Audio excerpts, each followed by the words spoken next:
Ladies and gentlemen, good day and welcome to Q3 FY23 post-results conference call of Fortis Healthcare Limited. As a reminder, all participant lines will be in the listen-only mode, and there will be an opportunity for you to ask questions after the presentation concludes.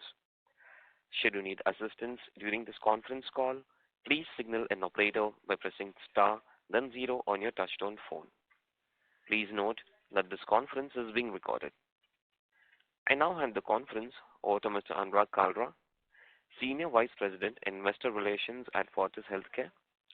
Thank you, and over to you, Mr. Kalra. Thank you, Nirav. A very good morning and good afternoon, ladies and gentlemen, and thank you for taking the time to join us on our Q3 FY23 earnings call. The call today is being chaired by Dr. Ashutosh Raghuvanshi, our Managing Director and CEO. With him, we have Mr. Vivek Goyal, our Chief Financial Officer. Anand, the CEO of SRL, joins us here, along with Mangesh, who is the Chief Financial Officer of SRL. I have my colleague Gaurav as well with me. I hope all of you have got a chance to go through the presentation, the press release that we had sent out on Friday evening.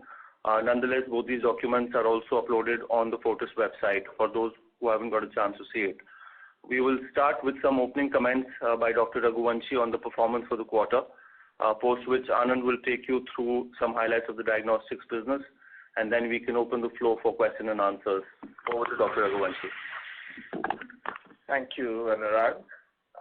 Very good morning and good afternoon, everyone. Thank you for taking time to join us on our Q3 financial year 23 earnings call today. I wish you all a happy new year and hope all of you are doing well. I shall come straight to the results of the quarter and my thoughts on the business performance and the way forward. Q3 for us has been reasonably well. However, this is a quarter which is impacted due to seasonal impact of festivals in some of our larger geographies. The business performance has been relatively better vis-a-vis the corresponding previous quarter and expectedly marginally lower than the trailing quarter.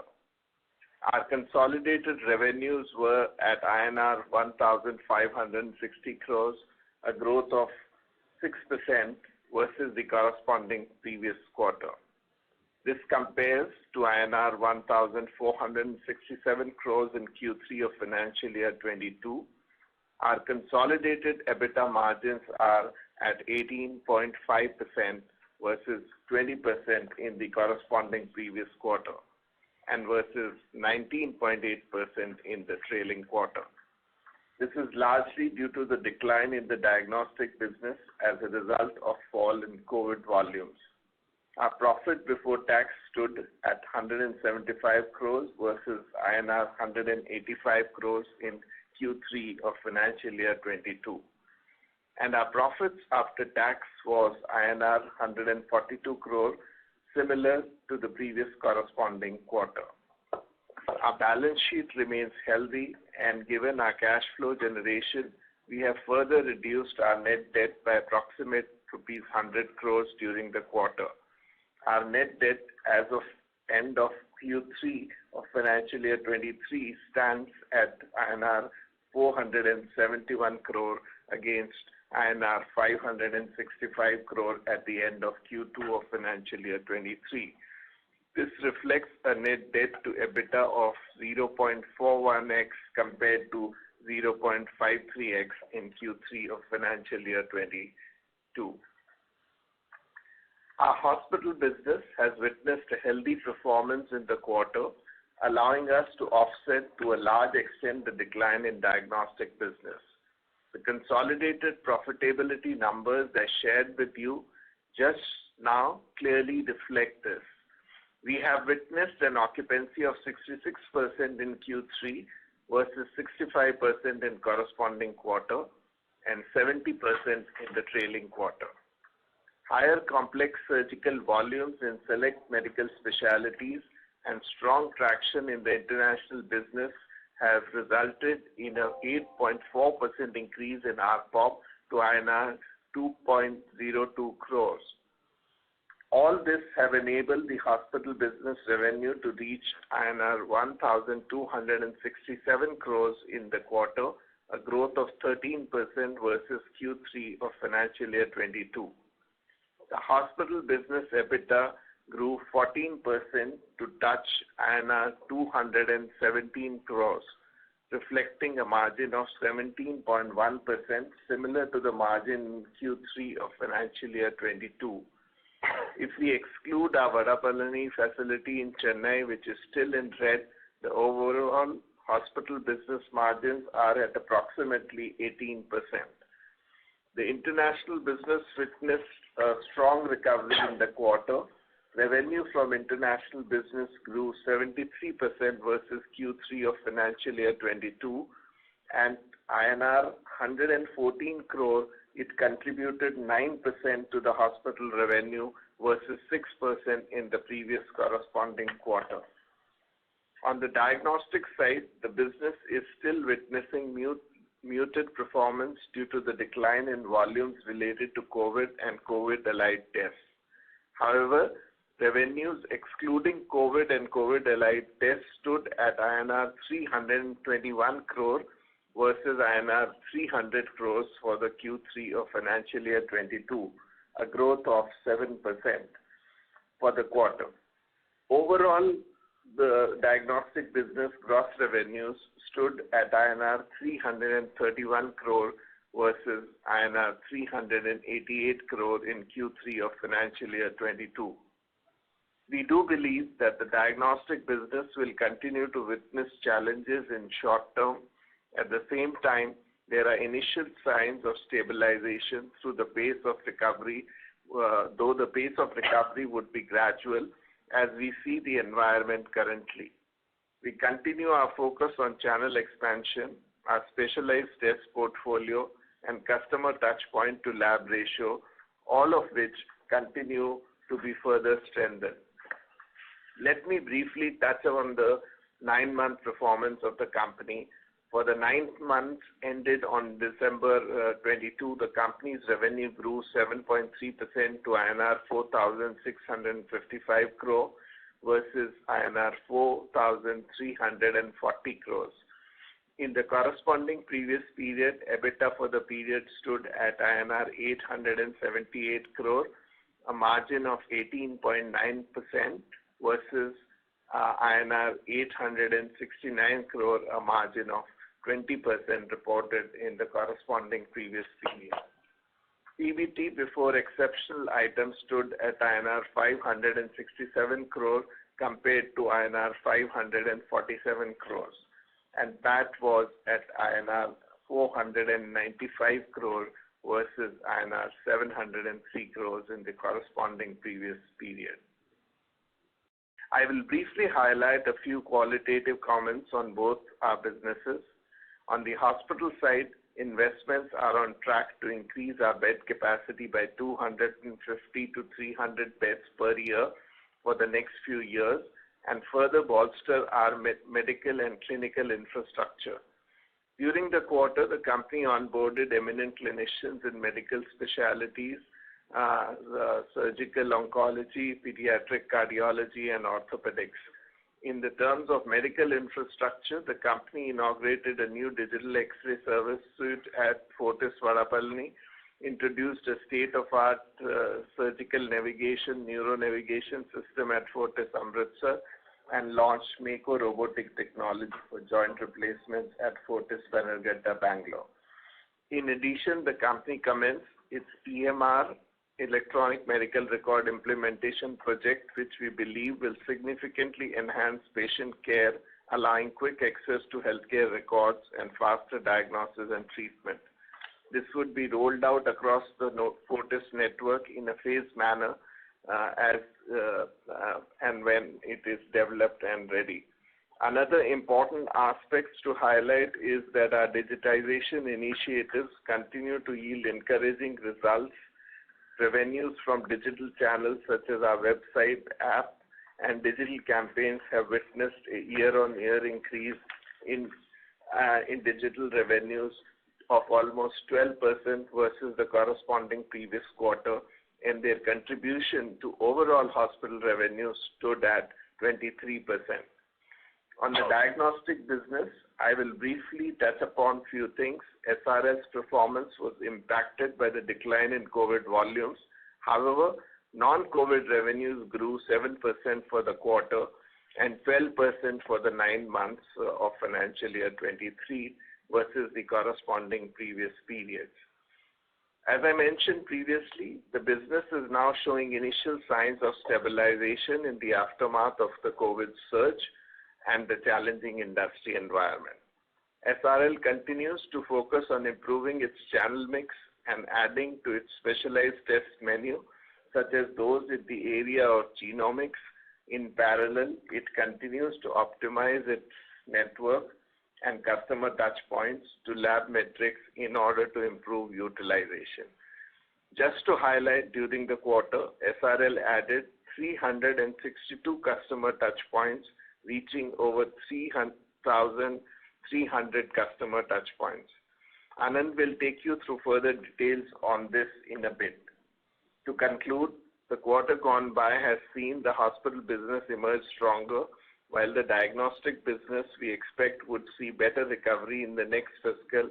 We continue to invest in expanding our bed capacity through brownfield expansion across our network and introduction of new medical technologies. It is also important to highlight that while we are in a relatively stronger financial position, were we to focus on large inorganic opportunities to drive our next phase of growth, we would need to adequately calibrate our capital requirements and the need for the same.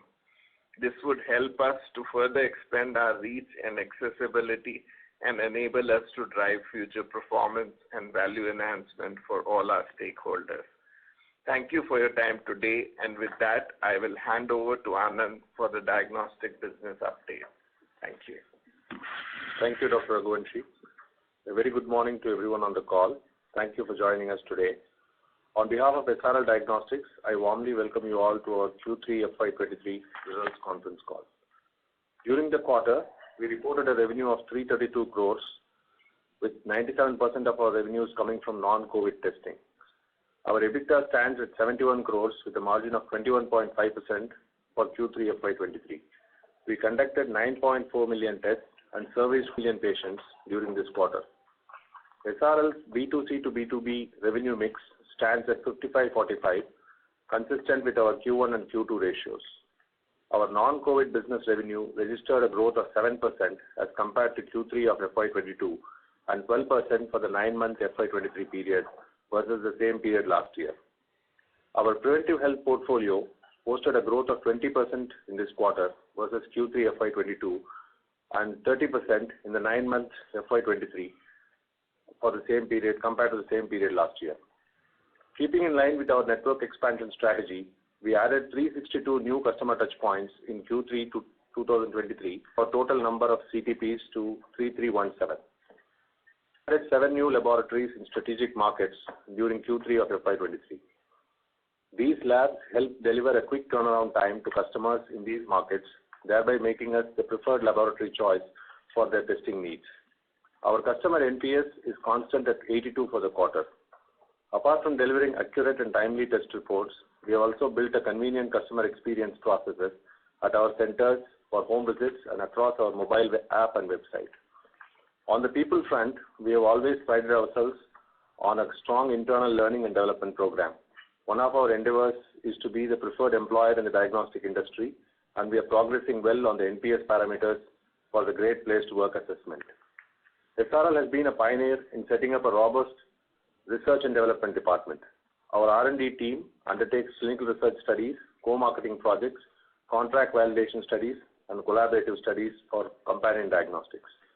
We are also in the process of registering our R&D department for contract evaluation of IVD kits under the CDSCO, as well as acquiring a membership of the INSECOG. Under clinical research and co-marketing studies, we have assessed feasibility of 22 studies, and 8 studies have been awarded to SRL. We are progressing well on contract validations and collaborations for publications. We participated in 13 scientific and academic conferences across the country, and this has helped us strengthen brand recall and our relationship with doctors.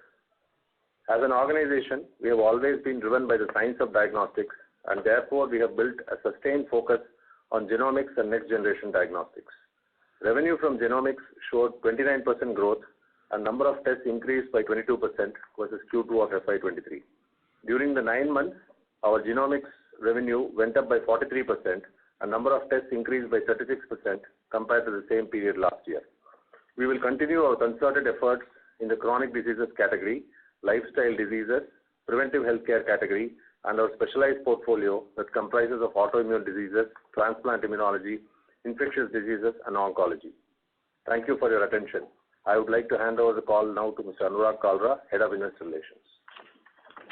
Thanks, Anand. Ladies and gentlemen, we will now open the floor for question and answers. May I request the moderator to please begin the session? Thank you very much. We'll now begin the question and answer session. Anyone who wishes to ask a question may press star and 1 on their touchtone telephone. If you wish to remove yourself from the question queue, you may press star and 2. Participants are requested to use handsets while asking a question. Ladies and gentlemen, we will wait for a moment while the question queue assembles.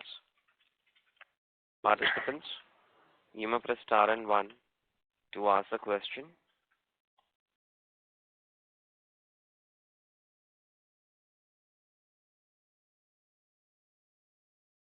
The first question is from the line of Amit Khaitan from Laburnum Capital. Please go ahead. Hi, good morning, and thanks for taking my question. So just wanted clarity on the number of operating beds. So if I look at your Q2 presentation, we had about 4,000 operating beds. This has gone down marginally this quarter despite opening a 200-bed hospital in Greater Noida. So if you could just clarify what's going on. So Greater Noida being the O&M, so we are not reporting including that into the total overall number. So that's okay. That's maybe the reason. Got it. And the income there, how is that reported? Is that just like a fee income? Yeah, it is just like, whatever fees, O&M fees we are getting, it is getting into the operating income. Okay, and you do not calculate, you do not include this as part of the RPOB and all that? No, not really. Got it. Thank you. Thank you. Ladies and gentlemen, you may press star and 1 to ask the question. Next question is from the line of Kunal Randeria from Nuvama. Please go ahead. Yeah, good morning, and thanks for giving me the opportunity. So on the hospital side, some of the more profitable hospitals like FMRI continue to better their performance. So I guess now in future, if you want to continue to increase your margin, this will depend on how some of the laggards, perform. So just want to know some of the initiatives that you have taken, and if this already have started to see some impact in the operational performance. Yeah, so as we have mentioned in the earlier calls also, so this is an ongoing exercise, and we are now seeing, some very good results in improvement in the operating margins, as well as, not only in the percentage term, but in the absolute term also. So that has become possible. One is bringing the operating efficiency, improving productivity, and controlling cost to the extent possible by better negotiation, by improving the processes and things like that. As regard your question on the bigger unit, so our bigger unit like Mohali, FMRI, Shalimar Bagh, BG Road, and Mulund. These are the 5 key facilities which continue to improve and are operating at a decent occupancy level. So we expect to grow there further. FMRI performance has further improved because of the higher international business flow into the units. Having said that, the other unit like Noida units, the Ludhiana unit, those units are also doing okay. The smaller units are also doing quite okay. I hope I able to answer your question. That was helpful, but just to follow up on this, so if I were to look at your metrics of the hospital margin metrics, now there are 3 hospitals between 10 to 15%. Now these are at 65% occupancy.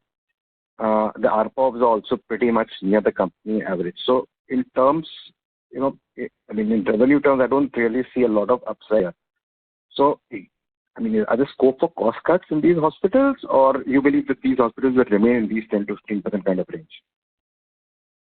Yeah, so 10 to 15% hospitals are 5. 9 months. 9 months. Okay. So, yeah, so which are these hospitals? Law from CH and CG.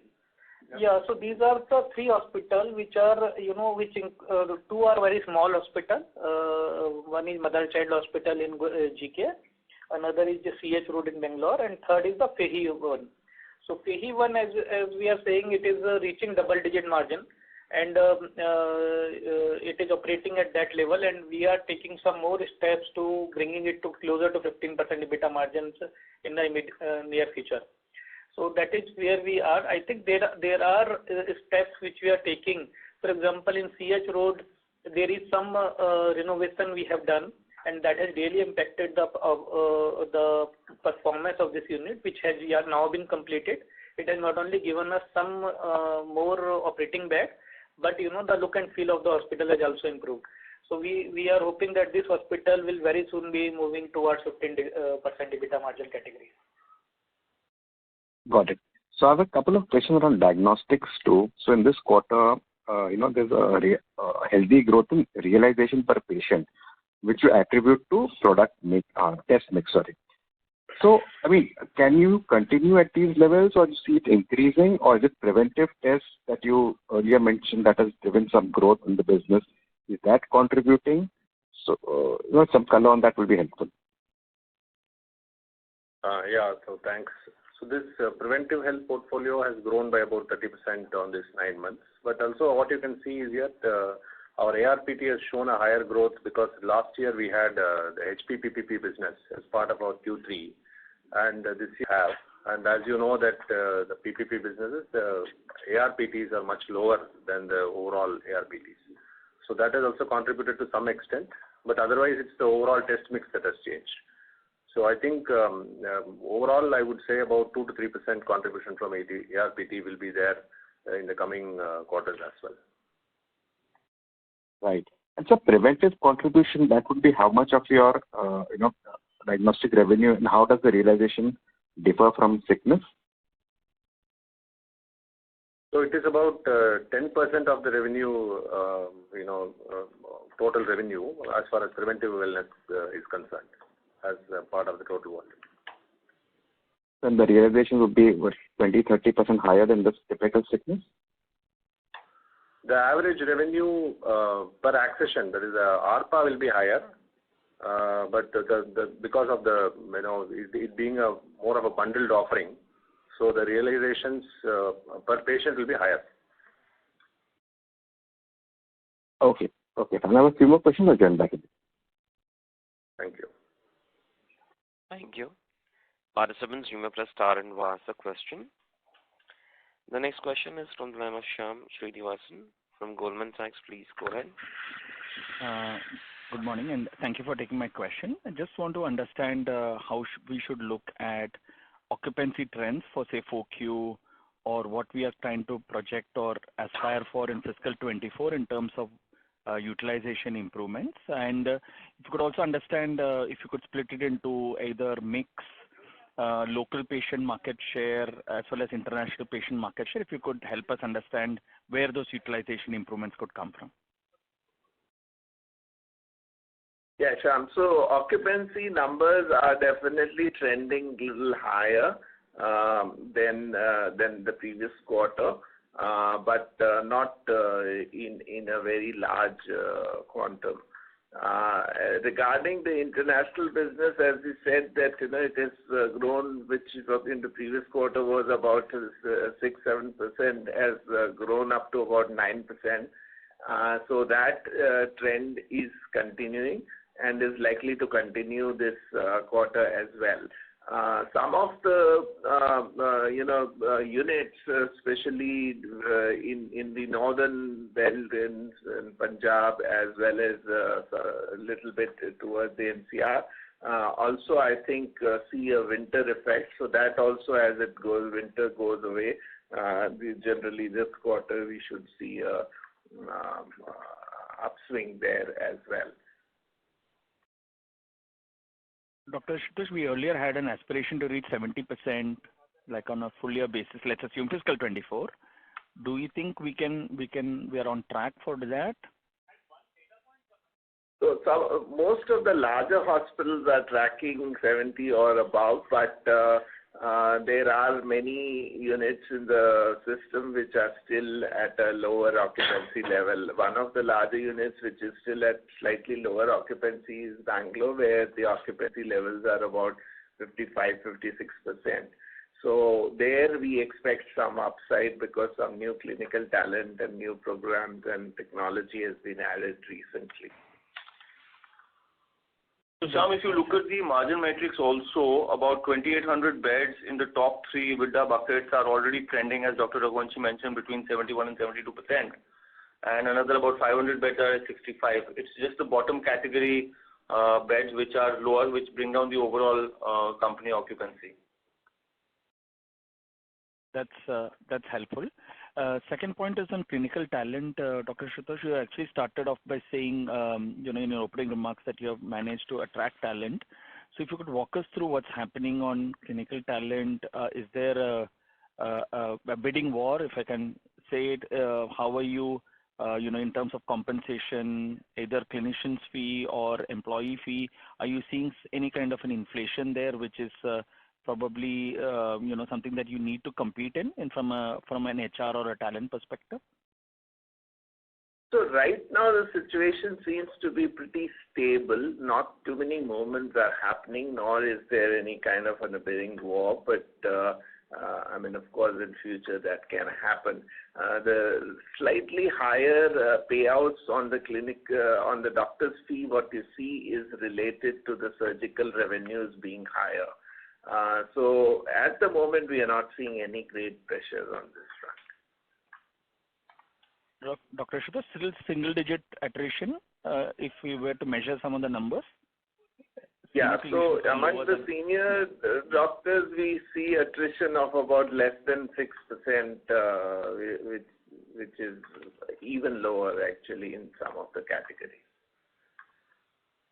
Got it, sir. Thank you. And my last question is on the SRL bit, non-COVID.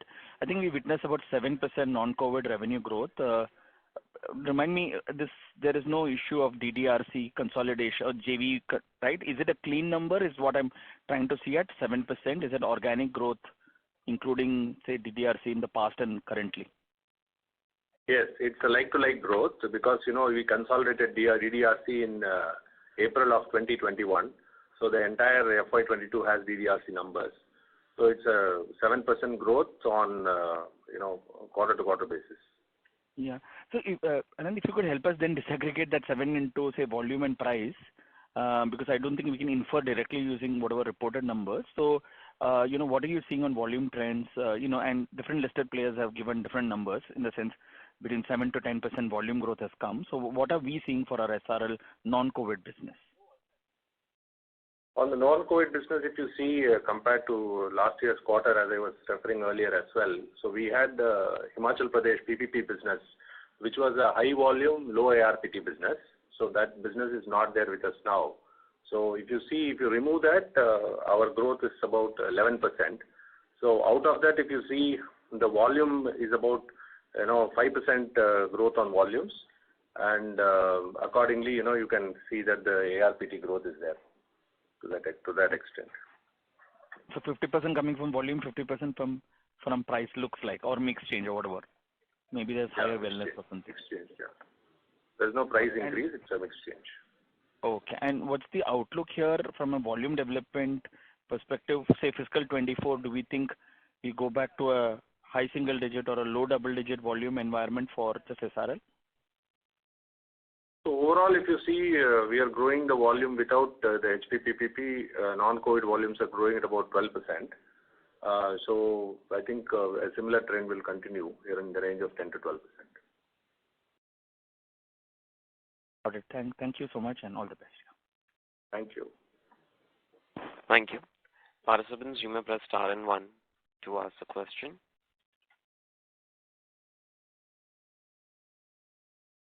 The next question is from the line of Neha Manpuria from Bank of America. Please go ahead. Yeah, thank you for taking my question.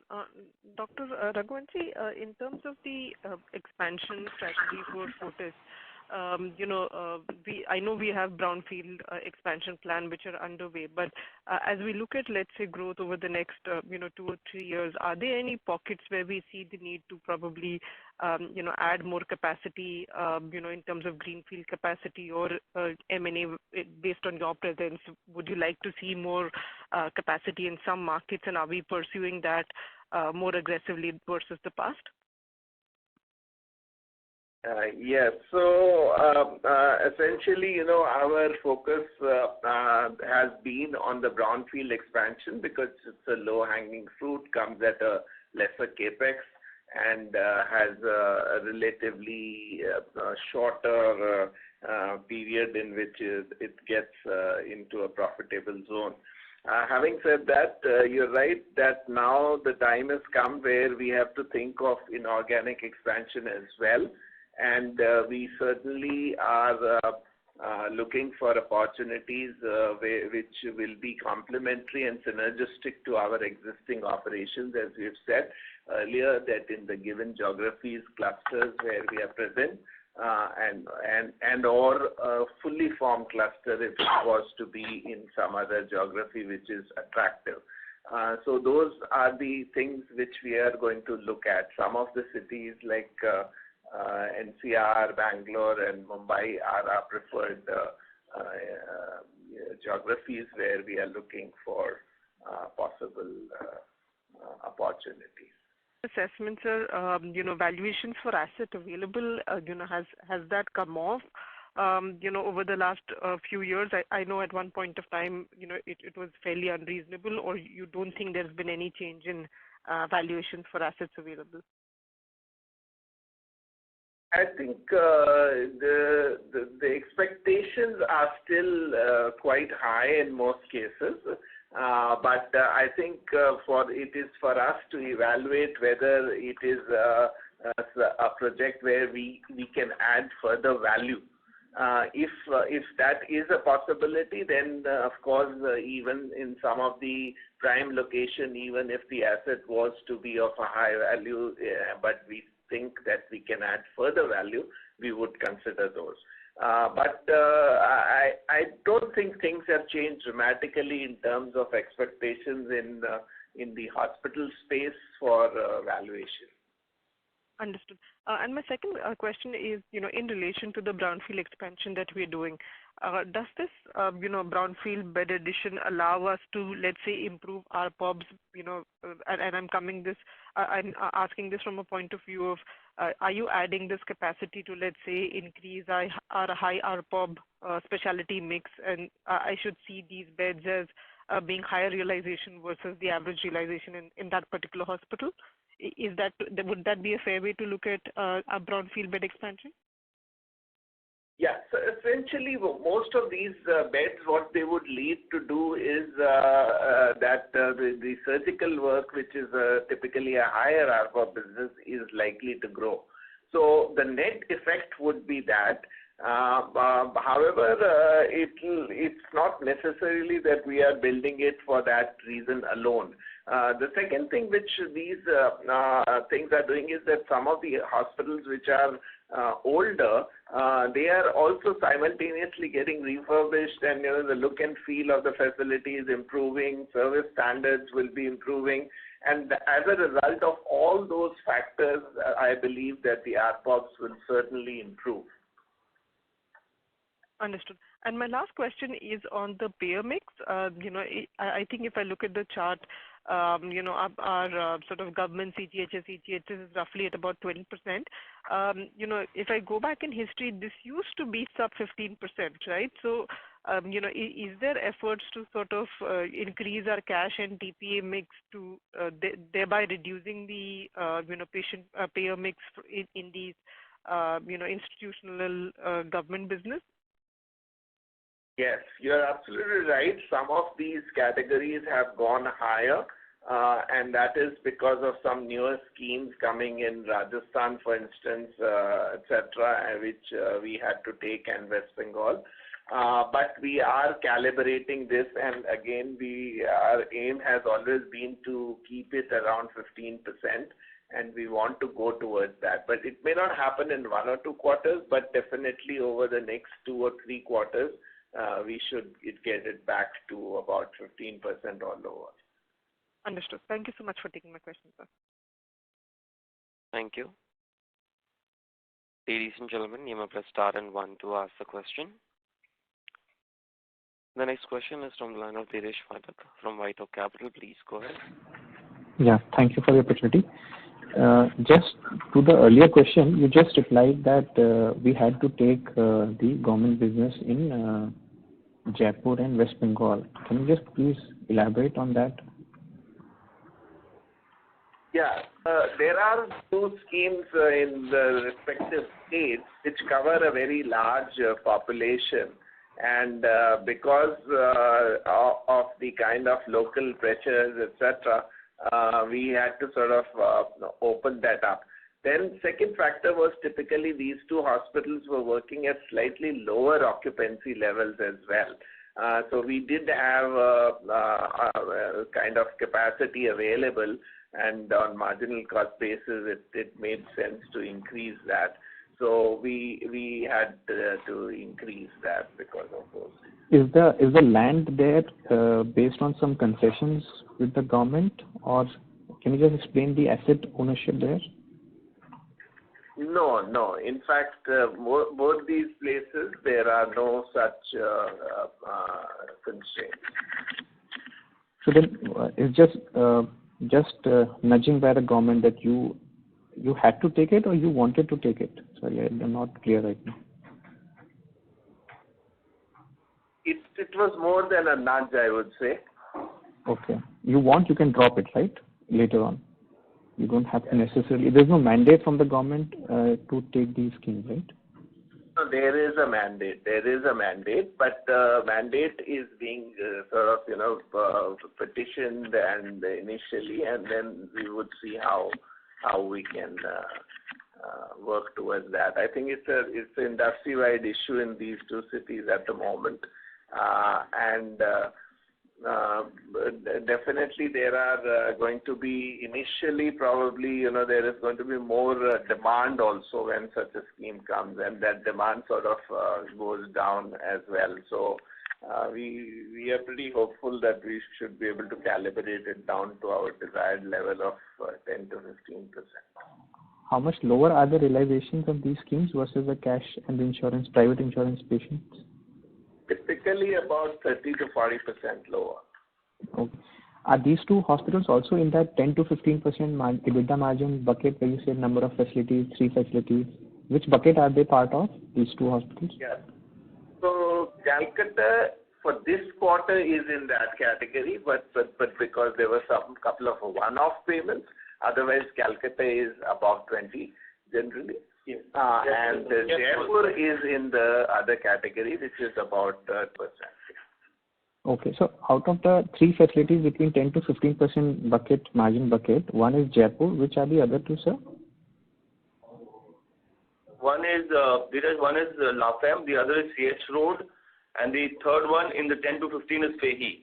The below 10, Jaipur, as Dr. Raghuvanshi mentioning, is at 10 or below 10. Acha. LaFemme is 10 to 15. LaFemme I thought was a very high occupancy, high catchment area. Why is LaFemme 10 to 15% bucket? It's a smaller facility, it's just in the fringes. It's actually closer to the 15% mark, but it's a smaller facility that way. Okay. Okay. Thank you for taking my question. Ladies and gentlemen, you may press star and 1 to ask a question.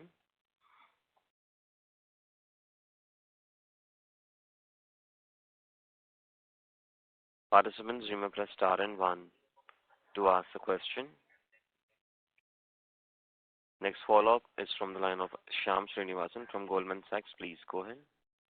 Yeah, thank you for taking the follow-up. Just, team, is there any update from a legal perspective? When is the last hearing at the Delhi High Court?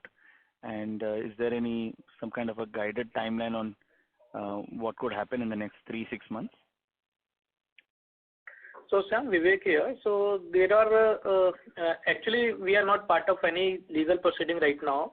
We are just waiting High Court to convene a sort of hearing where the decision regarding whether they will be doing ordering for forensic audit or not, that decision need to be taken in that. So our lawyer will be present there. There were a couple of hearings previously with no conclusion, and I think next hearing is on 17th of this month. 17th of Feb. Yes, 17th of this month. Yeah. Okay, got it. That's helpful. Second question is just on balance sheet, and there has been some the net debt has been reduced. So just want to understand the usage of cash that comes through. What is our capex for the remainder of fourth quarter, or even if you want to guide for fiscal 24, if you could help us understand that, please. Thank you. Yeah. So the fund from operation were useful, and because of that, we able to reduce the debt to the current level.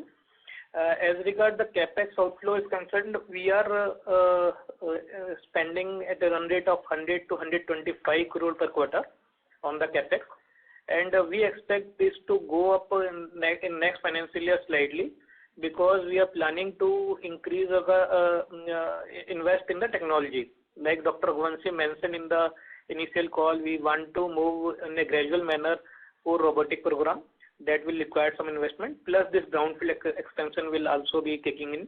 So that all these things may increase the capital outlay from current 125 crore per quarter to maybe 150 crore per quarter. Got it, sir. And last question, Dr. Shuddha started his opening remarks talking about capital allocation and maybe potentially an inorganic thought process. So if you could just clarify that, sir. Thank you. Yeah. So as I was saying earlier to Nehal's question, there's the possibility of inorganic acquisition is there, and we are at this time in a position to consider those.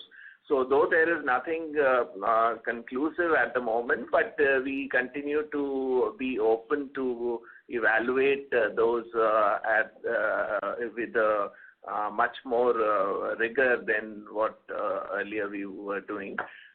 So in the geographies which are our clusters which are currently operational, we are continuing to look if there are any opportunities, and of course the question of valuation comes there.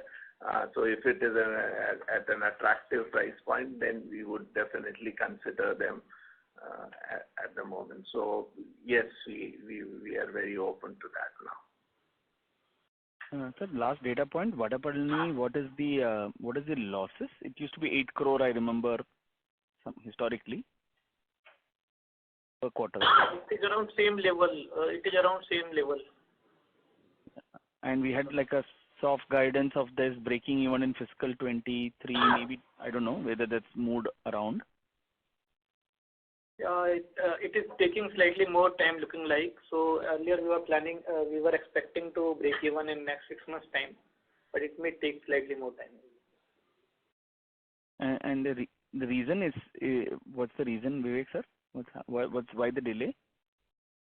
So reason is twofold. One is there are some infrastructure work is going on in front of the facility, and that is affecting the patient flow, and that is the main reason. And apart from that, I think the clinical talent we were thinking, we will be able to attract easily. We are facing some challenge in getting good clinical talent in that locality. Got it, sir. Thank you. Thank you. Next question is from the line of Tushar Manudhane from Motilal Oswal. Please go ahead. Yeah, thanks for the opportunity. So just on the international patients now, as a percentage of sales, it's more or less at 9 to 10%, which is pre-COVID level. So first of all, geography-wise, which geographies these international patients are coming from, and how do you see the growth in terms of volume for this category of patients? Yeah. So patients are coming from kind of a widespread geography.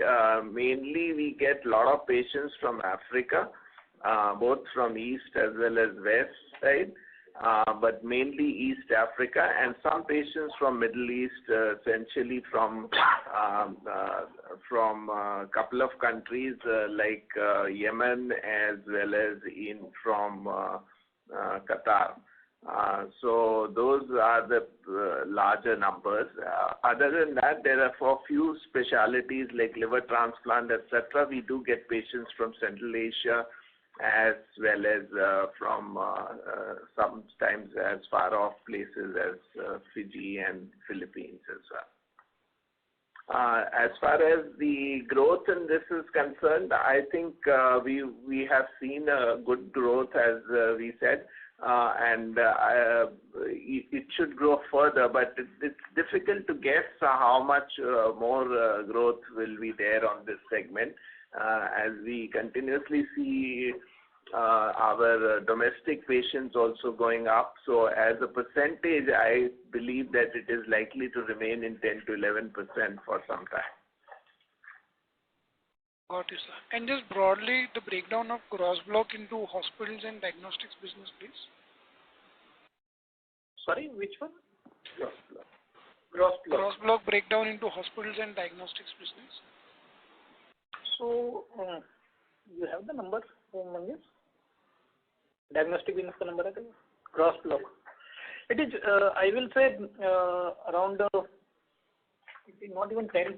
Diagnostic business is not even 10% of the total. Okay. Okay. So roughly we are at 1.2 times asset turn for the hospital business, correct? Asset turn, no, we are lower than that. Okay. So is there any scope of improvement in the asset turn when there is an improvement in profitability, let's say for the hospitals which are yet to reach to steady state good matured hospital level, or this is what is the asset turn one should think about? No, there is an improvement possible. As Dr. Raghuvanshi mentioned earlier, the BG Road facility, which is the bigger facility, is operating at around 60% occupancy level. And same is the case for our another big facility at Mulund in Mumbai. So both these facilities are having some capacity sitting there, and plus, existing capacity also they are operating at 60%. So there is a opportunity to increase it. Apart from these two, the Chennai facility, both the facilities are operating at suboptimal level. So there also there is a scope. Okay, sir. That helps. Thank you. Thank you. Next question is from the line of Amit Goyala from Rare Enterprises. Please go ahead. Yeah, hello. Sir, hi. It's a good set of numbers. I'm just wondering that any kind of M&A or inorganic growth, is it prevented from the growth, the court proceedings which are on now, or you are free to do that kind of stuff because now your balance sheet is strong, sir? No, Amitji, there is no constraint on that. That is why I said earlier that we are looking at opportunities which come at an attractive valuation and also are synergistic. So there is absolutely no constraint otherwise. Okay, sir. Okay, sir. Okay, sir. Thank you and all the best. And sir, you were expecting, would you expect a significant improvement in the capacity utilization for this quarter? So the capacity utilization certainly should be better than the third quarter, but it is slightly below our expectation of 75%, but certainly it would be better than the previous quarter. Okay, okay, sir. Thank you so much. All the very best, sir. Thank you, sir. Thanks. Thank you. Next question is from the line of Damayanti Kerai from HSBC. Please go ahead. Hi, thank you for the opportunity. My question is for Dr. Raghuvanshi. So, sir, international business is focus for most of your peers. So, for you, how do you see this piece moving up in next few years? Like, where do you aspire to reach, say, in next 2 to 3 years? And how do you see competition in this space from the local peers? Yes. No, you are absolutely right. This is a competitive space, and all the players are focusing on this, especially in NCR region and other medical hubs like Chennai, etc. So our main flagship facility in Gurgaon has a large percentage of international patients coming. So as the more capacity we are creating in both Shalimar Bagh as well as in Noida, we would have more capacity available to serve these patients. So I expect a steady growth in this segment, but that growth should probably take the contribution at an overall basis to about 12 to 13% of the revenues. So this 12 to 13%, you are like hoping to reach in next like 2-3 years, or it can come much earlier? Yeah, it should come within 2 years. Within 2 years. Okay. And so how do you see government initiative for pushing this business? Again, I think easing the flow of international patients to India. So what's your opinion or view on this Heal in India initiative by government of India? Yeah, so I am quite hopeful that this will help it in a positive way, because one of the reasons, as you know, that it is completely deregulated kind of business, and there are multiple agents, etc., who function in this space. So once the Heal in India program is matured, then there would be a visibility as to where the patient is coming from and through what channel, etc. So that would make a more better playing field, and it would to some level control the agents which at the current time are sometimes a little unscrupulous, to say the least. Okay. And so the last question is, for international patient realization against a domestic patient, how better it is if we can quantify some numbers, say 1.5 times, 2 times. How do we see realizations here? Yeah, so typically we mark up for the international patients, but at the same time, this facilitator fee sort of brings it down to a level where it is comparable to the domestic cash patient only. So in effect, there is it's not very different from the domestic patient, because that the markup essentially goes as facilitator fee. Okay, sir. So that's very helpful. Thank you, and wish you all the best. Thank you. Thank you. Next follow-up question is from the line of Dinesh Pathak from White Oak Capital. Please go ahead. Yes, thank you. Just to confirm again, in that bucket where the last bucket is less than 10% margin and number of facilities are 5. So one is Jaipur, Vashi, Arcot, Malad, which is the fifth one? Sacred Heart, Dheeraj. Sacred Heart, Bangalore. Okay, understood. For this SRN margins, like if you were to do an Ind AS adjustment, it will take away another 1.5-2% of margin, right? Is that a fair understanding? Huh?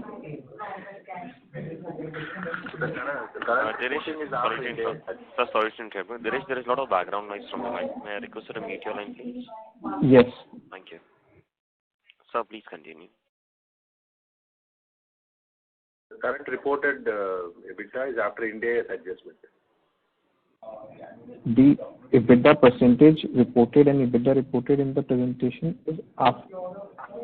No, I'm asking on a pre-Ind AS 116 basis, where you have to take the impact of rental in the other expense. If you do that, there will be a lower margin, right? Instead of 20%, it will be slightly lower.